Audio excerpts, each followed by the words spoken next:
Well, greetings and salutations, everybody. I'm John Campea. Welcome to my movie vlog. And you know, there's been a lot of discussion and debate over how much influence, how much creativity, how much of the upcoming Jusitce League is actually the creation of Joss Whedon as compared to that of other screenwriter Chris Terrio and, of course, director Zack Snyder. Some people on one hand have been trying to argue that Joss Whedon's involvement is minimal, that he did minor rewrites and he's directing minor changes and minor reshoots for the upcoming film. Some people are saying it's quite major. He did major rewrites and he's directing major new portions of the film. And we're hearing different reports coming from different sources, giving different answers all the time. However, a brand new press release that was just put out by Warner Brothers outlining the upcoming Jusitce League movie may have just given us a little bit more information. In the press release, for the first time, they credit the screenwriting credits for the upcoming Jusitce League movie to both Chris Terrio and Joss Whedon. It's also significant to note that in the same press release, they list exclusively as the director of the film, Zack Snyder, and we'll talk about that in a second. But let's talk for a second about the fact that Warner Brothers is now listing two screenwriters for Jusitce League, Chris Terrio and Joss Whedon. Now, some people may mistakenly say, well, we knew Joss Whedon was doing some rewrites, so therefore he would get screenwriting credit, right? No, that's not true. According to the rules of the Writers Guild of America, not everybody who just writes down some words for a movie gets screenwriter's credit. As a matter of fact, the Writers Guild of America has some very strict guidelines as to who gets credit and how much work they have to put in on a screenplay to actually get that screenwriting credit. Now, according to the guidelines and the rules of the WGA, that's the Writers Guild of America, the first writer of a film to maintain their screenwriter's credit by the time the screenplay is done and the movie is shot off of that screenplay, the first writer of the movie has to still have 33% or 1/3 of their original content in that screenplay. So, with Chris Terrio still being listed as one of the screenwriters, one can assume that at least 33% of his original script survived. But this is where it gets interesting. Joss Whedon is now being listed as an official screenwriter. According to the WGA rules, for an original film, a secondary or another writer who comes onto the film a little bit later in the process, their contributions have to represent not 33%, but 50% of the final screenplay.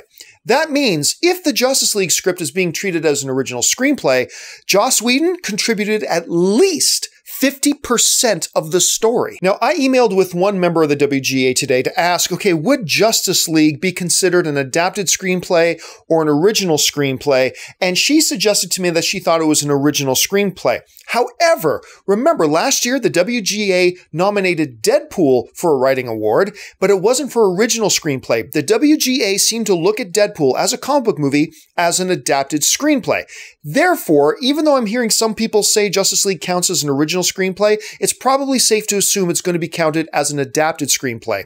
And as an adapted screenplay, it has slightly different rules. You see, because for an original screenplay, a secondary writer coming on has to have at least 50% of the writing in there in order to get a credit. For an adapted screenplay, the number is a little bit different. The number is actually 33% or 1/3. So any other writer coming on to adapt the screenplay or to work on the screenplay or do rewrites, the final script has to have at least 1/3 of their original work. So for argument's sake, let's look at the smaller number, 1/3. Okay.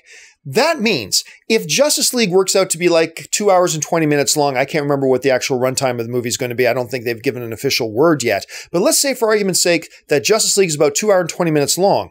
At minimum, if Joss Whedon is getting screenwriter credit on this adapted screenplay, at minimum, 1/3 of the screenplay is his. That means out of that 2 hours and 20 minutes, at least 45 minutes of it are Joss Whedon's creation. And remember, it may not be 33%, it may be 45%, it may be 60%. We just don't know. All we do know for sure is that Chris Terrio's original screenplay must still be at least 33% intact for him to maintain screenplay credit as well. So on one hand, I think it's safe to assume that any reports or rumors about Joss Whedon's contributions being minimal, he just wrote one or two extra scenes, he just rewrote a couple of little things, you can throw those out. Because if the WGA allows him to get screenwriter credit on this, it means at minimum 1/3 of the script is actually his. Could be half, could be 2/3, we don't know, but at minimum it's a third. But on the other hand, let's not get too ahead of ourselves. Let's say, for example, Chris Terrio wants to dispute that Joss Whedon is getting writing credit on this. What if Chris Terrio says, wait a minute, no. At least 80 or 90% of this script is still mine, is still the stuff that I wrote. Theoretically speaking, and I am only talking in theoreticals here, okay?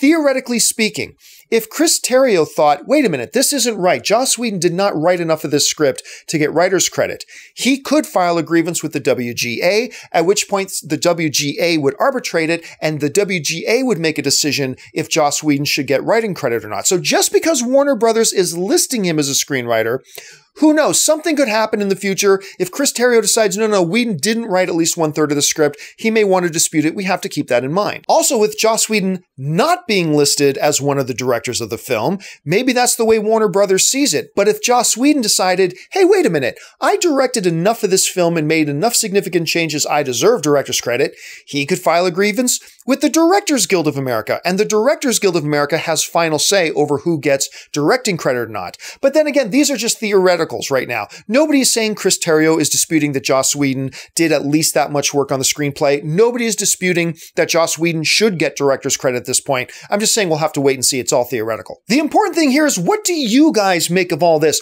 Are you surprised to find out that Joss Whedon's contributions to this movie were actually a lot bigger than originally suggested? Are you surprised that they didn't list him as director? Do you maybe think they're giving him too much credit? How do you see this thing playing out? Jump into the comments section and leave your thoughts below. At the end of the day, though, I still think all of this adds up to a really good Justice League movie. When you get the style of a Zack Snyder with the substance that a Joss Whedon can bring, and you put those two things together, I think we are in for a hell of a ride when Justice League gets released in theaters. But again, maybe you think differently. Leave your thoughts in the comments section below. Remember, we're all movie fans together. We're all friends. Let's be civil to one another in the comments section.